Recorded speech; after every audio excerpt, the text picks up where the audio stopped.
My name is Celine Bird, and at 32 years old, I'm a captain in the United States Army. I used to think that service, discipline, and honor were the highest values a person could have. But at my father-in-law's 65th birthday party, he told me otherwise. You are a piece of useless trash, a grunt soldier, and my son deserves better than you, Vincent declared, his voice cracking across the dining room like a whip. 23 members of the family turned to look at me in stunned silence. The chandelier overhead cast harsh bulbs on Vincent's weathered face, making his contempt look even sharper. He turned to the wife of a business partner sitting next to me and said, "Now that's a real wife." They didn't know that this grunt soldier was the anonymous investor who had saved his empire from bankruptcy. They had no idea what was coming. Before I tell you how the text message I sent brought that entire dynasty to its knees, let me know where you're watching from. Hit that like and subscribe button if you believe that honor can't be bought with money. The air in the private dining room of the Heathman Hotel in downtown Portland was thick with the scent of old money and new anxieties. Rich, dark oak panels lined the walls, absorbing the warm glow of the candlelight and the low hum of forced conversation. My father-in-law, Vincent Morrison, had booked the entire room. He stood at the head of the long mahogany table, a crystal glass of Willamette Valley Pinot Noir held aloft, his voice booming with the unearned confidence of a man who had never been told no. He was in the middle of a toast, a self-congratulatory monologue about landing the new Crowne Plaza contract. "And we couldn't have done it," he proclaimed, his eyes sweeping across the room, "without the faith of our silent investor, a true visionary." I sat there, feeling the weight of 23 pairs of eyes, not on Vincent, but on me. I could feel the familiar, probing stares of Isaac's aunts, their whispers always hovering just at the edge of my hearing, words like, unladylike, too intense, not what we expected for our Isaac. Under the crisp white tablecloth, my husband Isaac squeezed my hand. It wasn't a gesture of love, not really. It was a weak, sweaty gesture of fear. He was as terrified of his father as everyone else in this room. The entire atmosphere was a venomous mix of opulence and dread, and as usual, I was the unwilling target at the center of it all. Vincent finished his toast, and a wave of polite applause rippled through the room. As he sat down, his smile, which had been plastered across his face, slowly dissolved as his gaze landed on me. It was as if a switch had been flipped. The performative warmth vanished, replaced by a cold, undisguised disdain. He cleared his throat. The room, which had just started to buzz again with conversation, fell quiet once more. He didn't just speak the words, he pronounced them like a judge handing down a death sentence to my honor. "You are a piece of useless trash," he said, his voice low but carrying with lethal precision. "A grunt soldier, and my son deserves better than you." Silence. Absolute, crushing silence. The clinking of silverware stopped. The gentle murmur of conversation died instantly. I could hear the soft, sharp gasp of the woman sitting next to me. Time itself seemed to slow down. I did what any soldier does when under fire. I scanned my surroundings for an ally, for a friendly face. My eyes darted around the table, from my brother-in-law to my sister-in-law, to the cousins, to the aunts. Nothing. I found only eyes staring intently down at their plates of pan-seared salmon, as if the secrets of the universe were hidden in a sprig of dill. I saw averted gazes, faces suddenly fascinated by the patterns on the wallpaper. Not a single person would meet my eyes, not one. Their silence was an indictment. It was louder, more damning, and infinitely more cruel than his words. It was consent. But Vincent wasn't finished. He raised a thick, manicured finger and pointed it toward Mrs. Henderson, the wife of his business partner. She was a frail-looking woman, draped in a pearl necklace that probably cost more than my first car. "Now that's a real wife," he announced, his voice now filled with a syrupy, false admiration. "A woman who knows her place, who supports her husband from behind the scenes." The insult was surgical in its precision. It was an attack on everything I was, my independence, my career in the Army, my years of service. It was a dismissal of every medal I'd ever earned, every sacrifice I'd ever made. And then came the final, quiet betrayal. I glanced at my mother-in-law, Patricia. She, more than anyone, knew about the Kestrel Trust I inherited, even if she didn't know its true scale. She simply gave a tiny, almost imperceptible shake of her head, her eyes pleading with me, as if to say, "Just let it go. Don't challenge him." Her cowardice was permission. In their world, I wasn't just an outsider, I was a fundamental failure as a woman. A sharp physical pain bloomed in my chest. For a moment, it felt hard to breathe. Then, just as quickly, it was gone, replaced by a strange, crystalline coldness that spread through my veins. It was a feeling I knew well. It was discipline. It was the training from West Point kicking in, overriding the messy, chaotic surge of human emotion. The pain was still there, but it was now compartmentalized, filed away. My movements became deliberate, precise. I placed my heavy silver fork down next to my plate. The small clink was the only sound in the suffocating silence. I raised my head and looked directly into Vincent's eyes. There were no tears in mine. There was nothing. Just the vast, empty calm of a battlefield after the fight is over. "Thank you for dinner," I said. My voice was even, level, devoid of any inflection. It was the voice I used to give a briefing, not the voice of a woman whose soul had just been publicly flayed. I pushed my chair back and stood up. With a stiff, formal nod that I'd given 1,000 times in military ceremonies, I acknowledged the entire table. "Celine, don't," Isaac whispered, a pathetic plea from across the table. But his voice was a distant echo. I had already turned. I walked toward the heavy oak doors, my back straight, my steps measured. I wasn't running, I wasn't fleeing, I was executing a tactical retreat. The objective, maintaining my dignity in a hostile environment, had been compromised. The new objective was to regroup and plan a counteroffensive. The heavy door swung shut behind me with a solid, definitive thud, sealing me off from that room of cowards. The muffled silence of the hotel corridor enveloped me. I took one deep breath, then another. I reached into my purse and pulled out my phone. The screen lit up my face in the dim light. The real war, it turned out, was just beginning. I don't remember the drive away from the Heathman.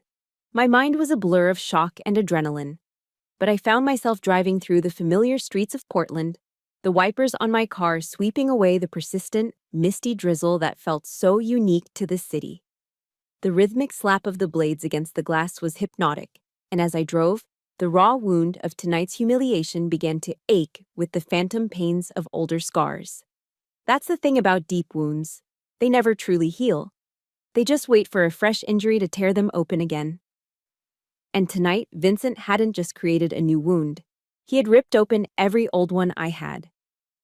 My mind drifted back 8 years to a warm summer day that felt a lifetime away. It was my graduation from West Point. The memory should have been a triumphant one, but it was tainted by the bitter taste of injustice. Isaac's grandfather, a decorated officer from the old school, was a man I deeply respected. Before he passed, he had left his West Point class ring, a heavy gold piece of history with a simple instruction. The ring was to go to the first of his grandchildren to follow in his footsteps and graduate from a military academy. I was the only one. The entire Morrison clan had come to the ceremony on the plains of West Point. They sat in the stands, fanning themselves in the humid New York heat, looking entirely out of place amongst the families of soldiers. I remember searching for them in the crowd as I stood in my dress grays, feeling a surge of pride and a small hollow hope that today, maybe today, they would finally see me. See what I had accomplished.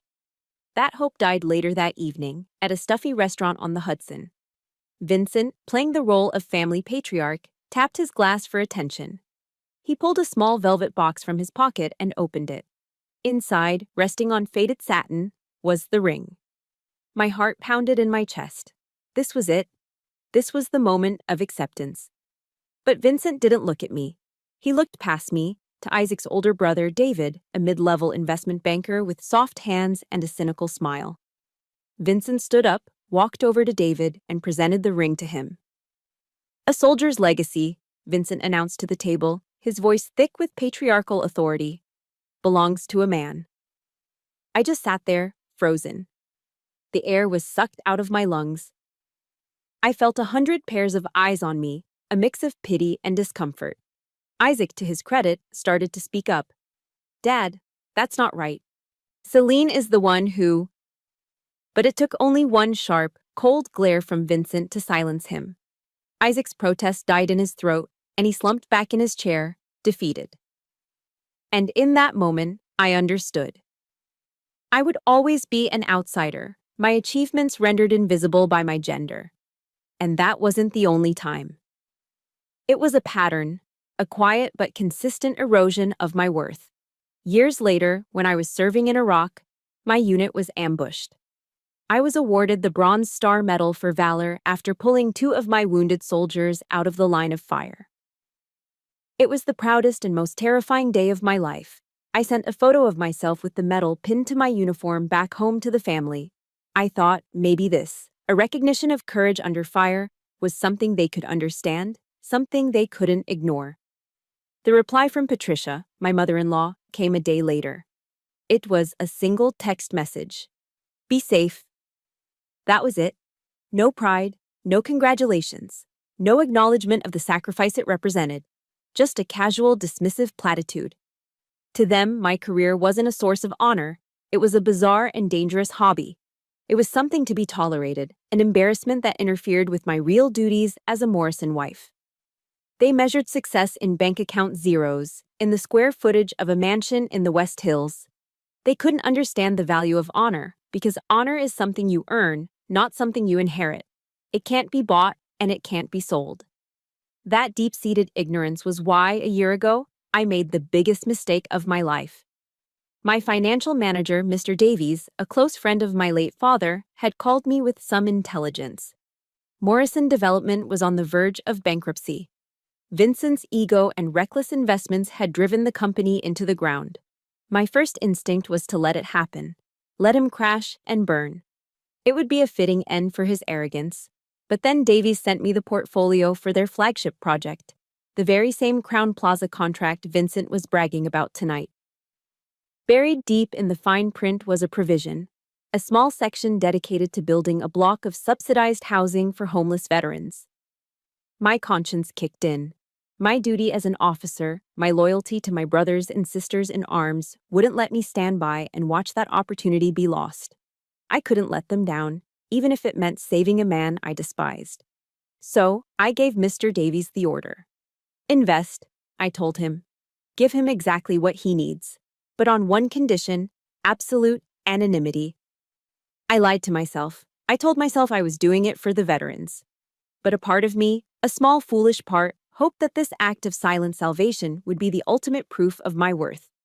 That one day, the truth would come out, and he would finally have to acknowledge that the grunt soldier he so openly disdained had been his savior all along. I was wrong. I pulled my car over into a turnout overlooking the Willamette River. The lights of the Hawthorne Bridge glittered against the dark water, a string of cold, distant diamonds. The pain from the ring, the sting of the ignored metal, and the raw public humiliation of tonight, it all coalesced inside me. It sharpened from a dull, throbbing ache into a cold diamond of resolve. They had spent years chipping away at me, trying to make me feel small, invisible. They had tried to take my honor. Now, I was going to take the only thing they had ever valued: their money, their status, their entire hollow empire. I picked up my phone, my fingers steady. I scrolled through my contacts and pressed the call button for Mr. Davies. He answered on the first ring. My voice, when it came out, was devoid of all emotion. It was the voice of a commander giving an order. "Mr. Davies," I said. "Celine." His voice was warm with concern, but I cut him off. "Operation Desert Storm is a go. Target, Morrison Development. Rules of engagement. No prisoners." The order I gave to Mr. Davies, "No prisoners," wasn't born from the anger of a single night. It was forged over years of quiet observation, of understanding the fundamental disconnect between my world and the world of the Morrisons. The truth is, we were from two different planets. When I first met Isaac, I was a young lieutenant stationed at Fort Lewis. I lived in a small, bare-bones studio apartment off base. Everything I owned could fit into the back of my pickup truck. packed into a few cardboard boxes and a couple of duffel bags. I was proud of that. Every single item, the cheap particle board bookshelf, the worn-out sofa, the mismatched set of coffee mugs, had been bought and paid for with my own salary. It was a life built on effort, one paycheck at a time. Isaac, on the other hand, lived in a sprawling penthouse apartment in Portland's Pearl District, a graduation gift from his parents. The first time he visited me at my place, he looked around with a kind of bewildered curiosity, like an anthropologist studying a strange new tribe. He watched me cook dinner, a simple meal of chicken and rice, and then watched as I did the dishes. "You don't have a housekeeper?" he asked. The question was utterly genuine, without a hint of malice. He wasn't trying to be condescending, he just couldn't comprehend a world where a person cleaned up after themselves. That was the moment I truly understood. I came from a planet of effort, he came from a planet of inheritance. His life was curated, provided for. My life was earned. This fundamental difference was a gap Vincent could never and would never cross. He called my service playing soldier. He had no concept of what that game actually entailed. He didn't know about the 4 a.m. alarms, the jarring sound that rips you from sleep into the cold, dark reality of another day of training. He didn't know about the 20-mile ruck marches with a 60-pound pack digging into your shoulders, your feet blistering, your lungs burning. He certainly didn't know about West Point in the dead of winter, a bone-deep cold that seeps into you and never quite leaves. And he especially didn't know about Beast Barracks. For 6 weeks, it was hell on earth. It's the program that breaks you down into nothing so they can build you back up into a soldier. I learned to field strip and reassemble my rifle in total darkness until my fingers were raw and bleeding. I learned to scale obstacle walls when every muscle in my body was screaming in protest. It's a place designed to find your breaking point. I found mine on a rainy Tuesday in July. It was a physical fitness test, push-ups, sit-ups, a 2-mile run. I failed the run by 6 seconds. 6 seconds. The punishment was simple. Do it again, immediately.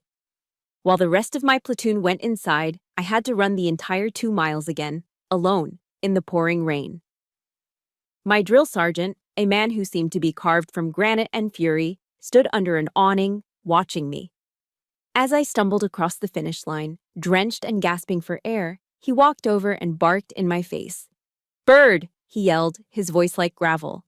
"Pain is just weakness leaving the body. Do you understand me?" "Yes, Sergeant," I screamed back, my voice cracking. That phrase became my mantra. It got me through sleepless nights, through grueling missions, through the quiet loneliness of being a woman in a man's world. It was a reminder that every hardship I endured was making me stronger. I remember my very first paycheck as a second lieutenant. The numbers on it were laughably small by Morrison standards, but to me, it felt like a fortune. It was mine. I had earned every single cent. I used it to buy a new set of tires for my truck and sent a few $100s home to my mom. I never touched a penny from the Kestrel Trust, the inheritance my father left me. Not until I knew, with absolute certainty, that I could stand on my own 2 feet.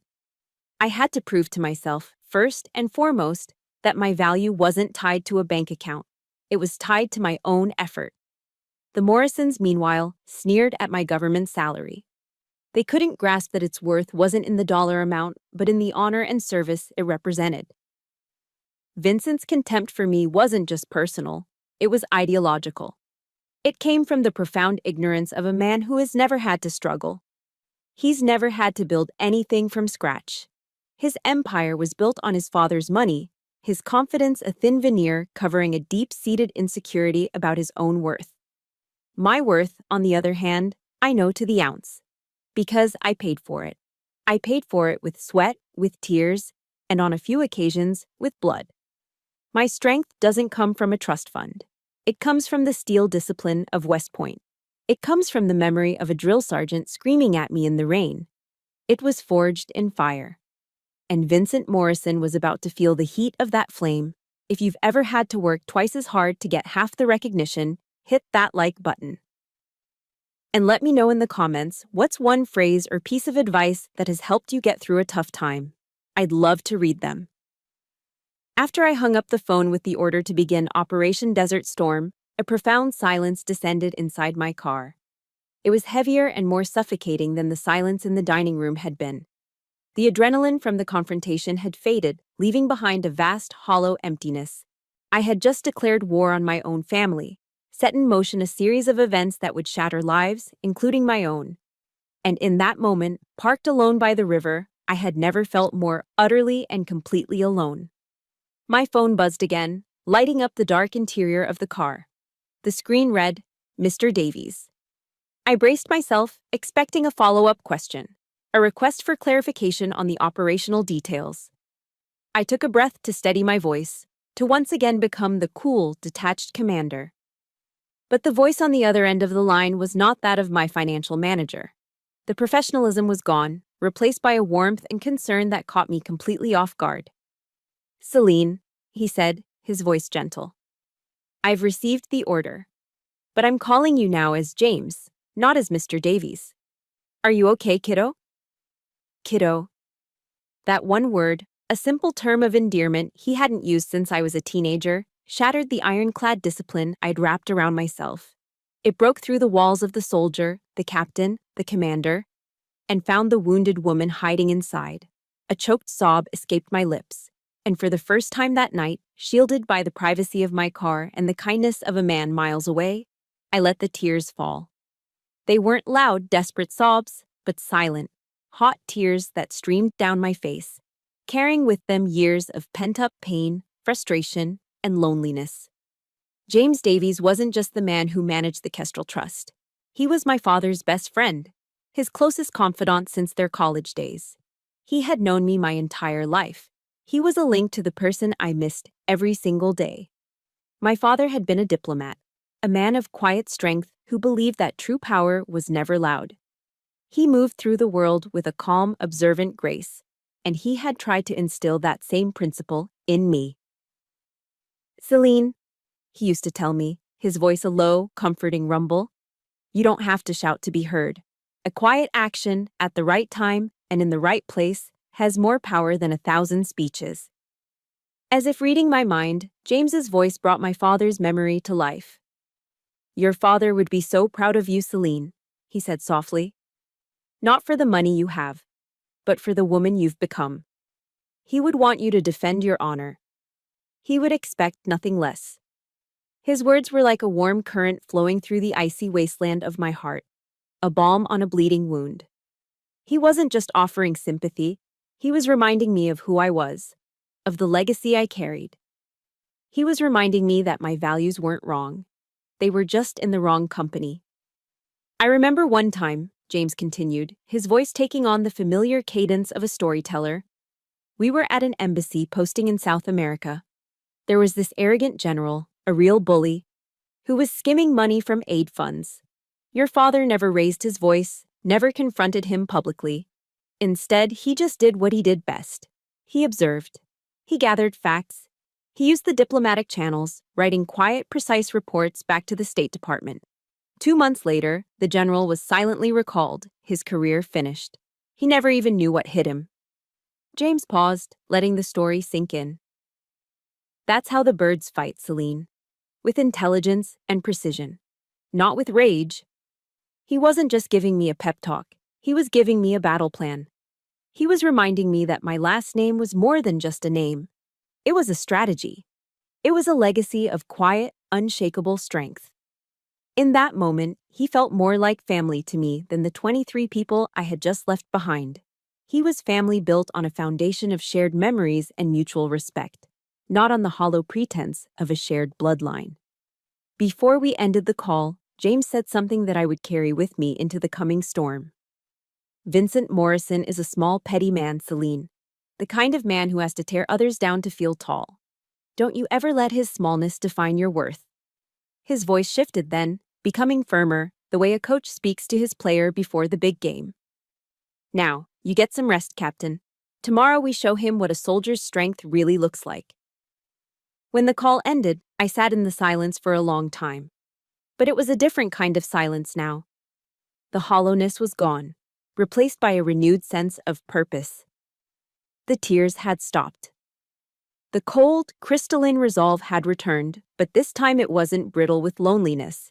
It was fortified with the strength of an alliance. I was no longer fighting alone. I was fighting for my honor, for my family's legacy, and with the unwavering support of a true and loyal friend. The storm was coming for the House of Morrison, and I was ready to command it. I woke up the next morning before my alarm, the quiet determination from the night before still humming in my veins. The first assault didn't come from a market downturn or a lawyer's letter. It came, as it always did, through my phone.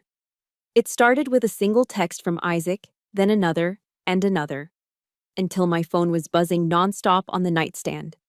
It was a digital deluge of panicked pleas. "Celine, please, we need to talk. Dad was wrong. I know he was. Call me. Please don't do anything reckless."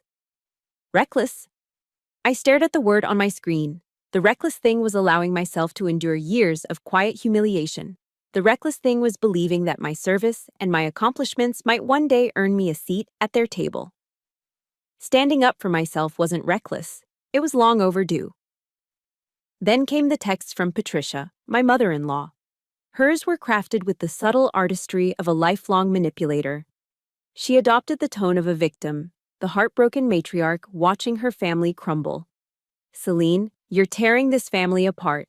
Vincent is just a blunt man. You know how he is." And the final, masterfully guilt-inducing message: "How can you let one little comment destroy everything we have?" I read each message, my anger simmering into a cold, hard knot in my stomach. There were no apologies, not one. There was no acknowledgement of the pain they had caused. There was only blame. In their narrative, I wasn't the one who had been publicly humiliated. I was the one causing the problem. My reaction was the issue, not their action. I ignored them all. At 9 a.m. sharp, I was at my desk in my home office, connected via a secure video call with James. We were going over the final sequence of events, the precise timing of the capital withdrawal notifications. My laptop screen was filled with spreadsheets and legal documents. It was my new battlefield, and I felt more at home here than I had at that dinner table. Suddenly, the doorbell rang. Through the security camera feed, I saw him. Isaac. He looked terrible. His usually perfect hair was a mess, and his expensive suit was wrinkled. He looked like he hadn't slept at all. I buzzed him in. He practically stumbled into my office, his eyes wide and bloodshot. "Celine, Dad's losing his mind," he said, his voice ragged. "He doesn't believe you can do anything. He thinks it's all a bluff. I came here to beg you. Please, just reconsider. We can talk this out." I leaned back in my chair and looked at my husband, the man who had sat silently while his father ripped my honor to shreds. "Isaac," I said, my voice calm and even. "Last night, when he called me trash, where were you?" He flinched. "When he insulted the uniform I wear, the same uniform your grandfather once wore with pride, what did you do?" He looked down at the floor, unable to meet my gaze. "I froze," he mumbled. "I'm sorry." The apology sounded genuine, but it was a hollow word. It was the apology of a weak man, offered too late, with no conviction behind it. It was the same apology I'd heard a dozen times before, and I knew it would not be the last. Before I could respond, the doorbell rang again. It was Patricia. Of course it was. She arrived carrying a wicker basket covered with a checkered cloth, a caricature of maternal concern. She swept into the room, a whirlwind of expensive perfume and false sincerity. "Celine, darling," she cooed, placing the basket on my desk. I could smell the warm, sweet scent of fresh baking. Blueberry muffins, as if a cheap pastry could somehow patch the gaping wound she had helped create. "We're family, and families forgive each other. Vincent is terribly sorry for what he said." Her performance was flawless, but her eyes gave her away. They kept darting from my face to the leather-bound portfolio on my desk, the one containing the Kestrel Trust's operational plans. Her eyes were hungry and filled with fear. She wasn't here for me. She was here for the money. She was here to protect her lavish lifestyle, her country club membership, her next trip to Europe. This pathetic performance of family unity was the most insulting lie of all. I took a deep breath, marshaling my discipline. "Please," I said, gesturing to the two chairs in front of my desk. Sit down. They both sat, looking like two children called into the principal's office. I let the silence hang in the air for a moment before I spoke, my voice devoid of the warmth they were used to. It was the voice of Captain Bird. I understand that you are both concerned, I began, my tone cool and professional, as if addressing junior officers. But you need to understand that this is no longer a family matter. This is a business decision. I leaned forward, my eyes locking onto theirs. Morrison Development was in breach of a fundamental ethics clause with its primary investor. The investor was subjected to a hostile and unprofessional environment by the company's CEO. I let that sink in. Isaac and Patricia stared at me, their faces a mixture of confusion and dawning horror. They were looking at me as if they had never seen me before, and maybe they hadn't. And that investor, I concluded, my voice dropping to a near whisper but carrying the weight of an execution order, which is me, has decided to withdraw her confidence. The Celine they knew, the quiet, accommodating, endlessly patient woman who endured their slights and insults, had died in that dining room last night. The person sitting before them now was Captain Bird of the United States Army, and she was on a mission. Isaac was in the middle of a rambling, desperate appeal about family legacy and the importance of forgiveness. Beside him, Patricia nodded emphatically, her expression a carefully constructed mask of maternal sorrow. It was a pathetic, two-pronged assault of guilt and fear, and it was failing spectacularly. My eyes flickered to the digital clock on my wall. It was 9:55 a.m., as if on cue, my phone rang. Its vibration a sharp buzz against the polished wood of my desk. The screen lit up with a name I had been expecting. Vincent. A slow, cold smile touched my lips. This was the final piece of the puzzle, the catalyst he was about to provide. "Excuse me," I said, holding up a single finger to cut off Isaac's stammering plea. He fell silent.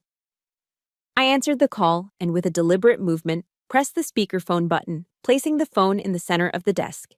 The room was instantly filled with the sound of pure, undiluted rage. "What the hell do you think you're doing?" Vincent's voice roared from the small speaker, so loud it felt like he was physically in the room. Isaac and Patricia flinched, shrinking back in their chairs. It was a conditioned response, honed over years of living under his tyrannical rule. "Who do you think you are, threatening me?" Vincent bellowed on. "You're a grunt soldier, a nobody.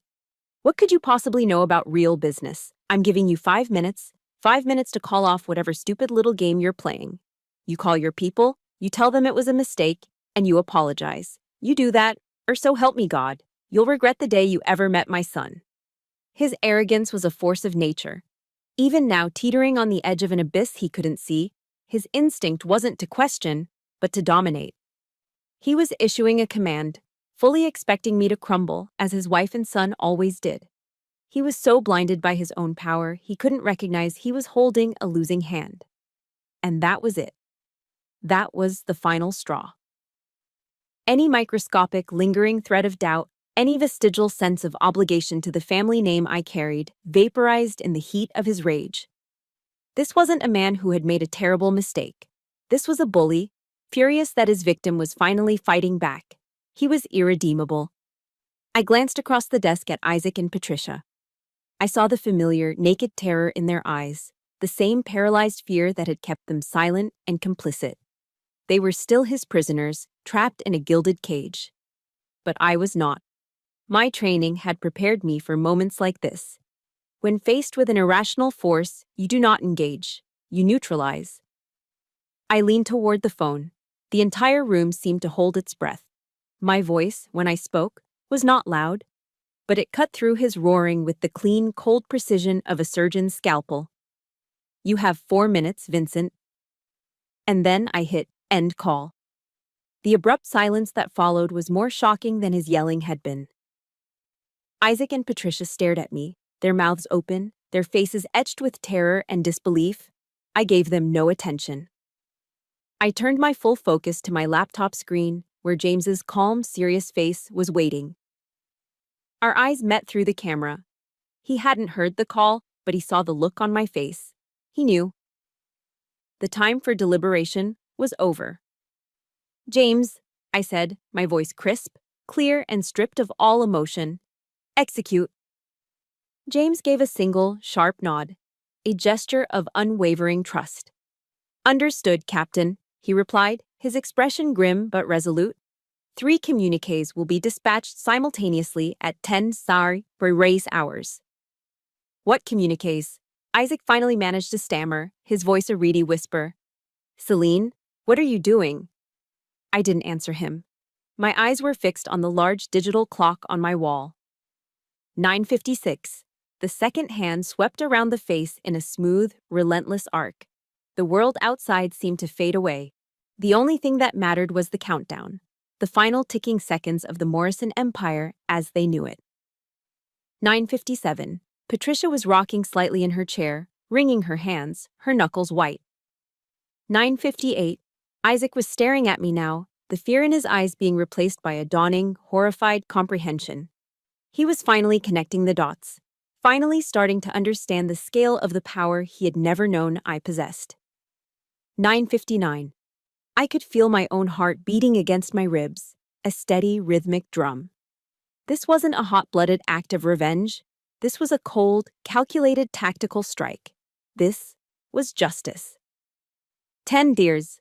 A soft, almost imperceptible ping sounded from my laptop's speakers, a single digital chime that signaled the end of an era. It was done. 3 digital missiles, launched from servers on opposite sides of the country, had just hit their targets. The first was a formal, legally binding email, sent from the Kestrel Trust's legal team on Wall Street to Vincent's corporate attorneys. The subject line was brutally efficient. Immediate and full withdrawal of all capital investment from Morrison Development. The second was a detailed, personal email sent from my account to Isaac's. It contained a full history of the Kestrel Trust, my role as its sole director, and my reason for investing, specifically citing the provision for veterans' housing. The entire truth, in cold, hard, undeniable black and white. And the third, the simplest and most devastating of all, was a text message. Sent from my phone directly to Vincent's, it contained just 7 carefully chosen words. I picked up my phone from the desk.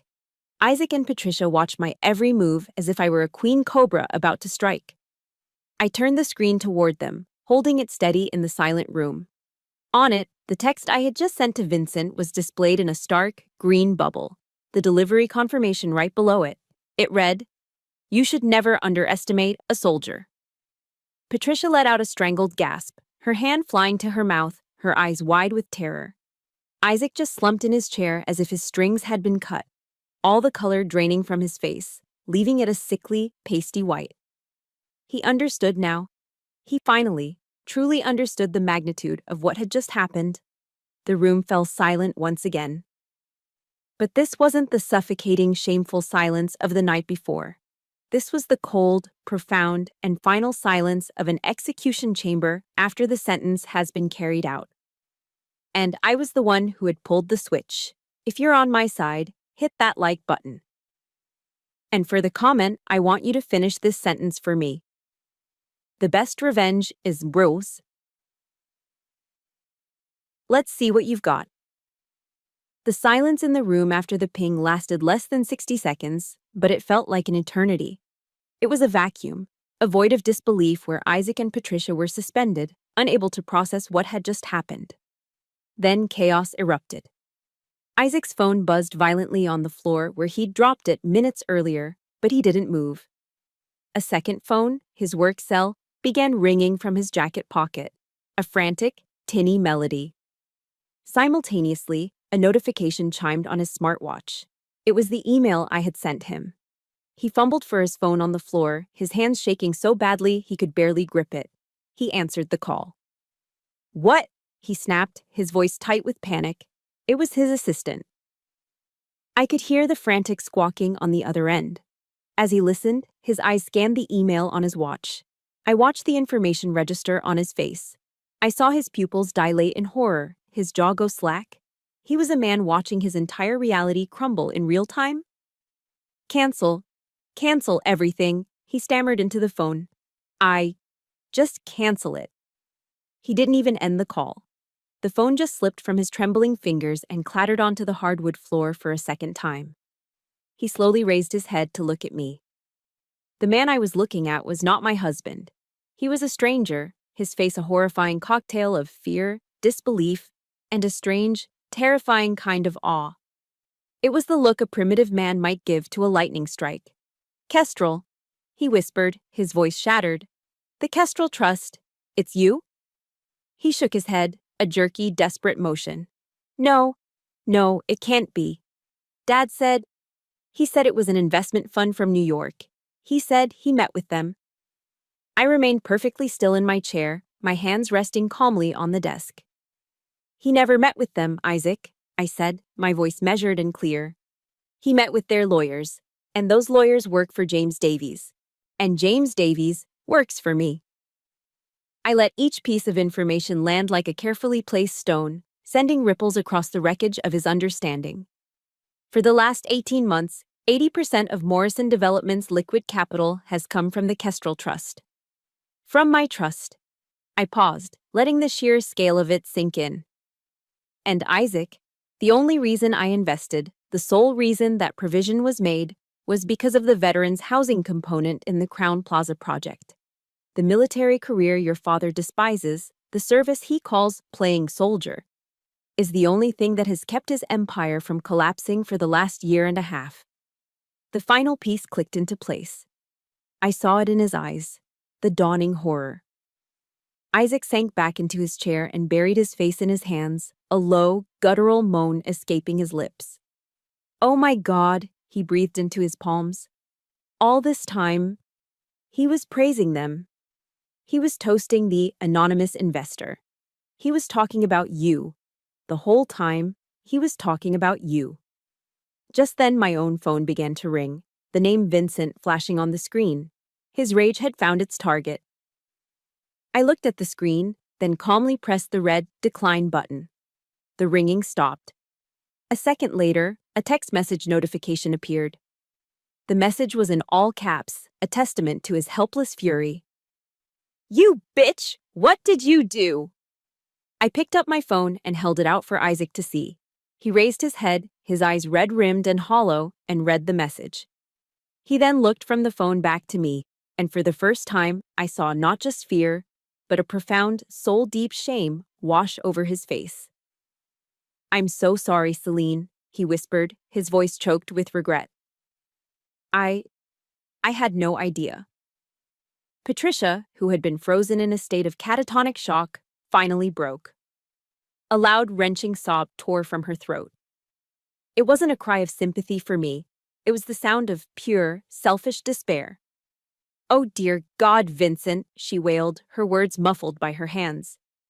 "What has he done? What has he done to us?"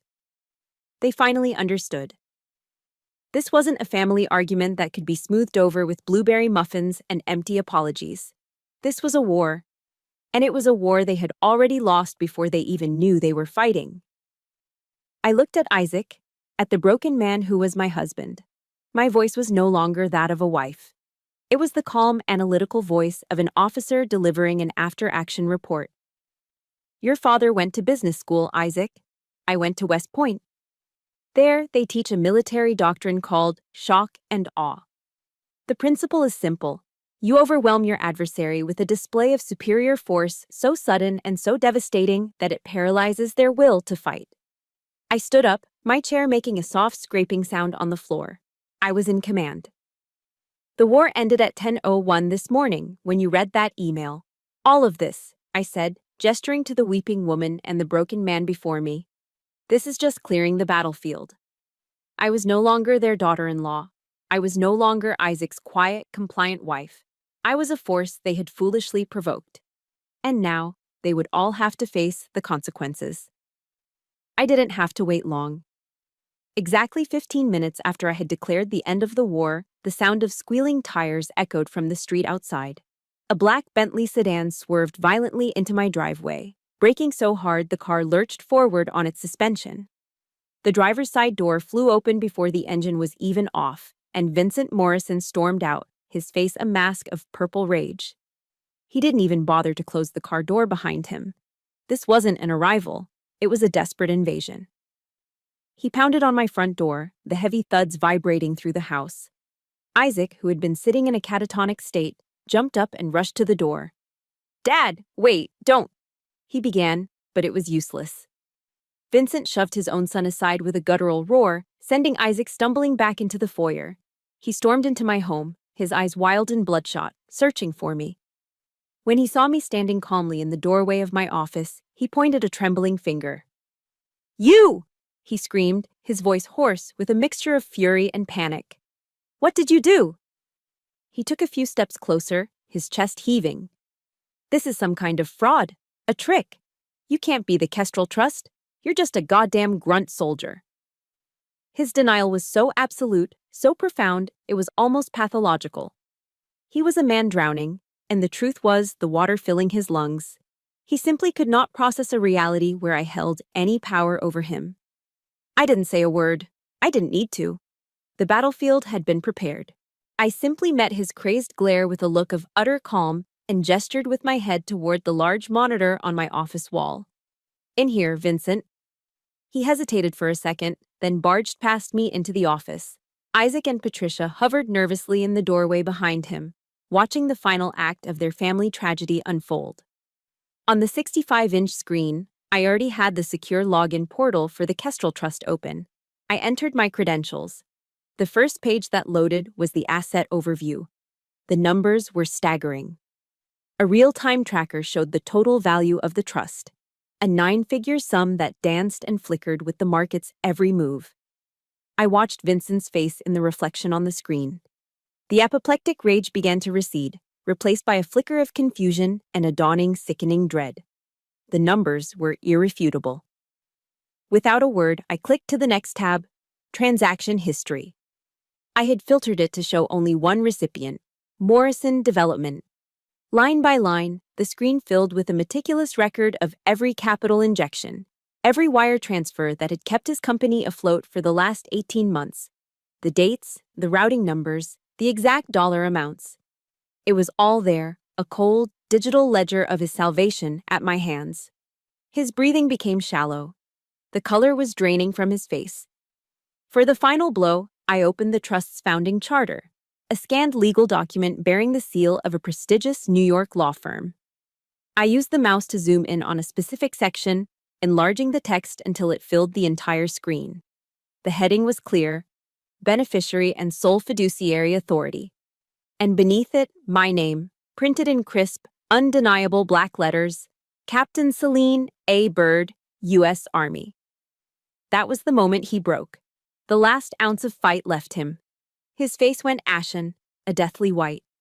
He took an involuntary step backward, stumbling into a bookshelf behind him.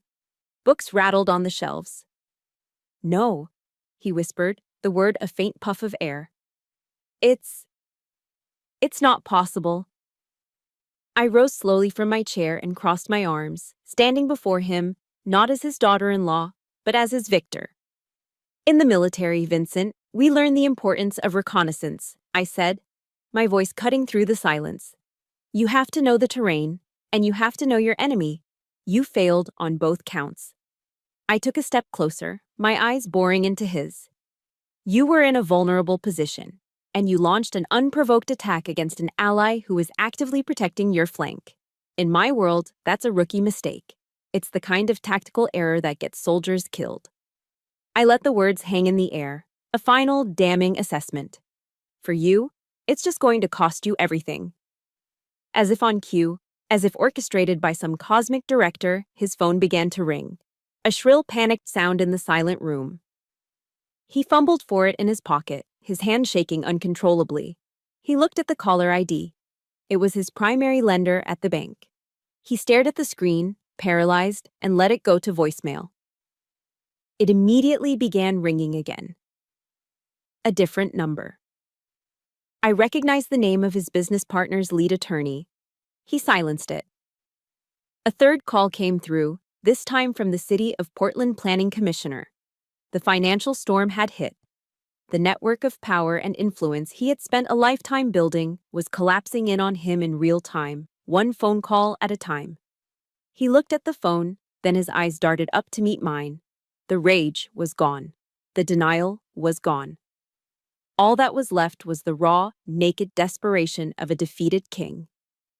"Celine," he started, his voice a pathetic, pleading rasp.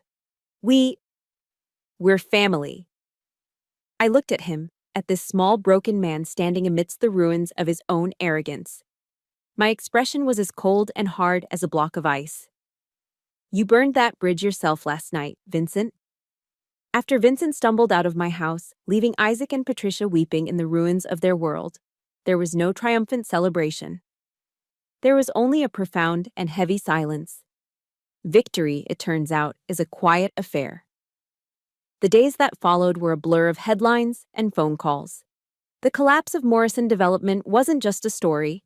It was a sensation that spread like wildfire through Oregon's business journals and local news outlets. As James had predicted, the sudden withdrawal of the Kestrel Trust's capital triggered a series of cross-default clauses in Vincent's other loans. It was a perfect domino effect. The banks, sensing weakness, called in their debts all at once. Within a week, it was all gone. The company was forced into liquidation.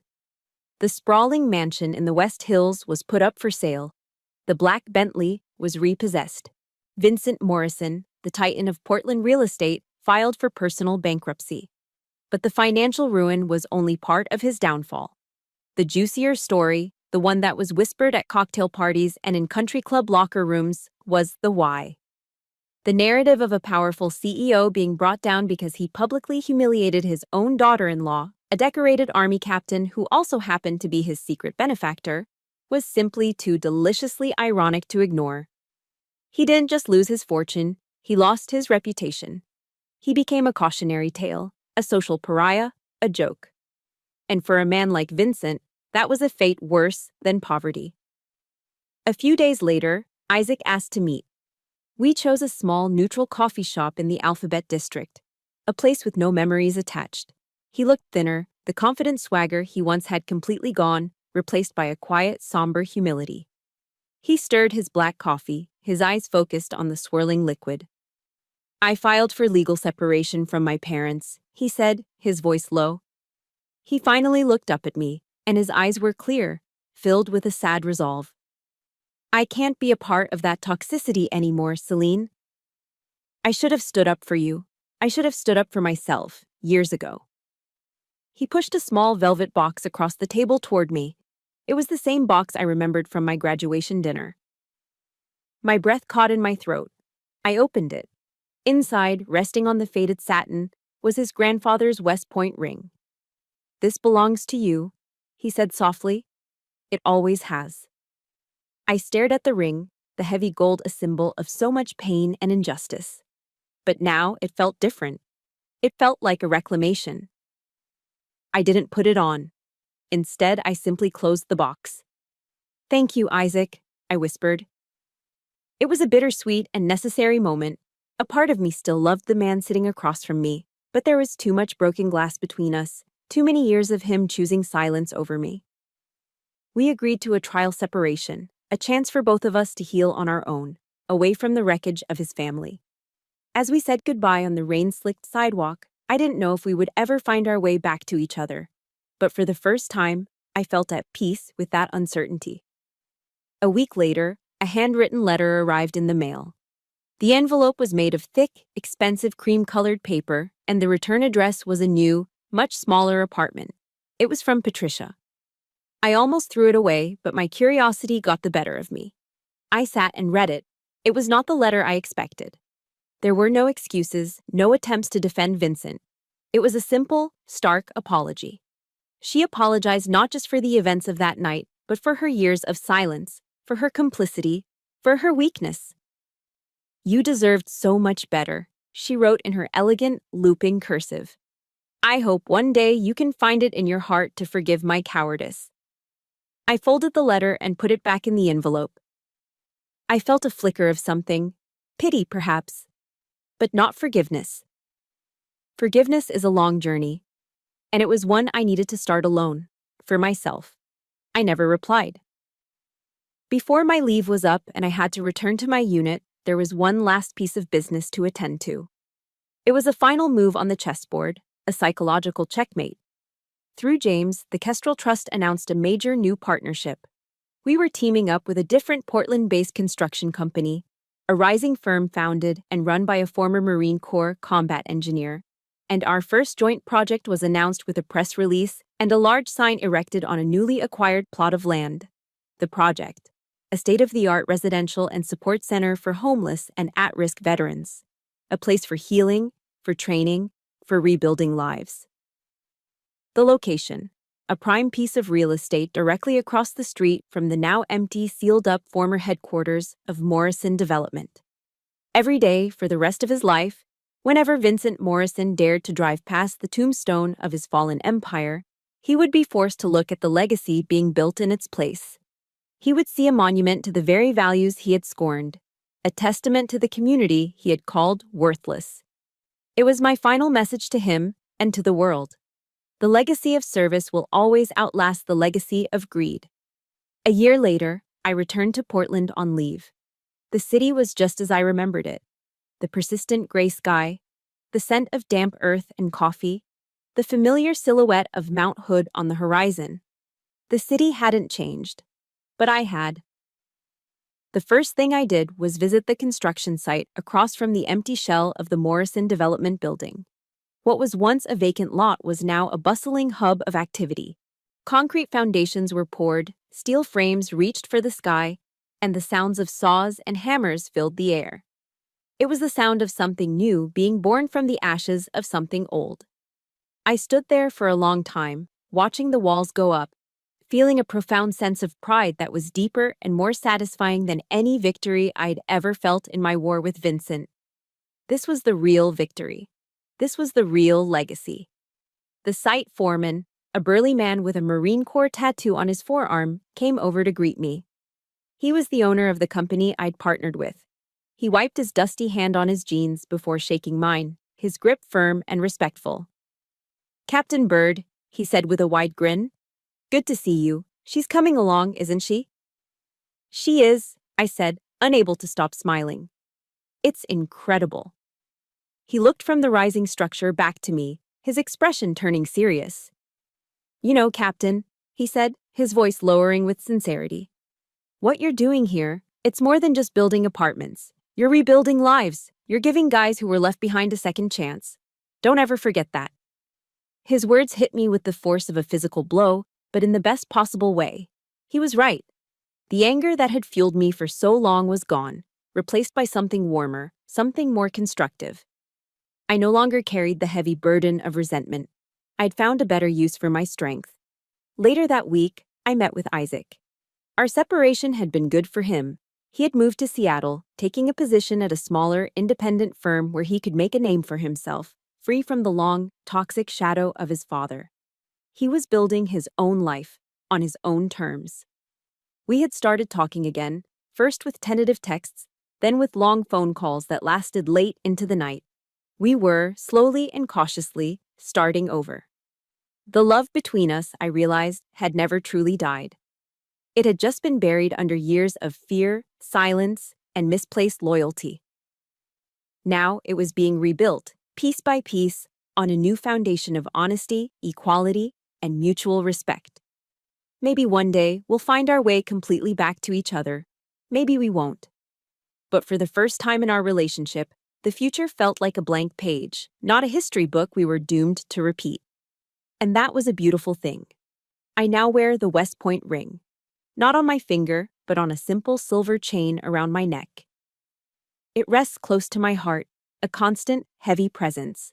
It's no longer a symbol of injustice, of something that was stolen from me. It has become a reminder of the strength it takes to fight for what you believe in, a reminder that honor is not something you inherit like a piece of jewelry. It's something that is forged in the fires of adversity every single day. On my last day in Portland, I drove up to Pittock Mansion, the historic house perched high in the West Hills. From the gardens there, you can see the entire city spread out below you. The bridges, the rivers, the downtown skyline. I stood there, looking out at the panoramic view, and I thought about the long, painful journey that had brought me to this moment of peace. I didn't bring down Vincent Morrison's empire out of hatred. I did it out of a deep, unshakable sense of honor. He had tried to strip me of mine, to define me by his own small materialistic standards. And in doing so, he taught me the most valuable lesson of my life. Never, ever let another person define your worth. You define it yourself, through your actions, your principles, and your service to others. My true legacy won't be the size of the Kestrel Trust. It won't be etched onto a tombstone or the facade of a building. It will be written in the lives of the soldiers I helped, in the integrity I fought to protect, and in the quiet, unshakable peace I have finally found for myself. Sometimes the greatest battles aren't fought on foreign soil with guns and bombs. They're fought at the family dinner table, with words and silence. And sometimes to truly win, to build something better and stronger, you have to be willing to burn it all down and start again from the ground up.